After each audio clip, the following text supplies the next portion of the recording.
40 ते 50 कार्यकर्त्यांसह संभाजीराजे बोटीनं शिवस्मारकाच्या ठिकाणी, दुर्बिणीनं मोदींनी जलपूजन केलेल्या ठिकाणी स्मारकाचा शोध.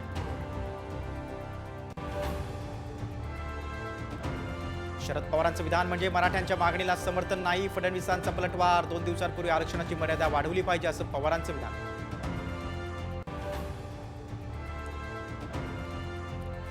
उद्धव ठाकरेंकडून श्रीकांत शिंदेंचा उल्लेख कार्ट, तर बापाशी भिडा, लहान मुलाशी काय भिडता म्हणत एकनाथ शिंदेंचा पलटवार.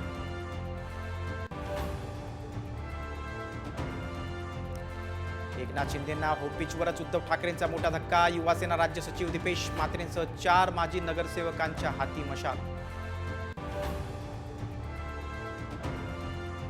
चेंबूरमधील अग्नितांडवात 7 जणांचा मृत्यू, मुख्यमंत्री शिंदेंचे चौकशीचे आदेश. मृतांच्या नातेवाईकांना 5 लाखांची मदत जाहीर. अखिल भारतीय मराठी साहित्य संमेलनाच्या अध्यक्षपदी डॉक्टर तारा भवाळकर यांची निवड. मराठी साहित्य संमेलन यंदा दिल्लीत होणार.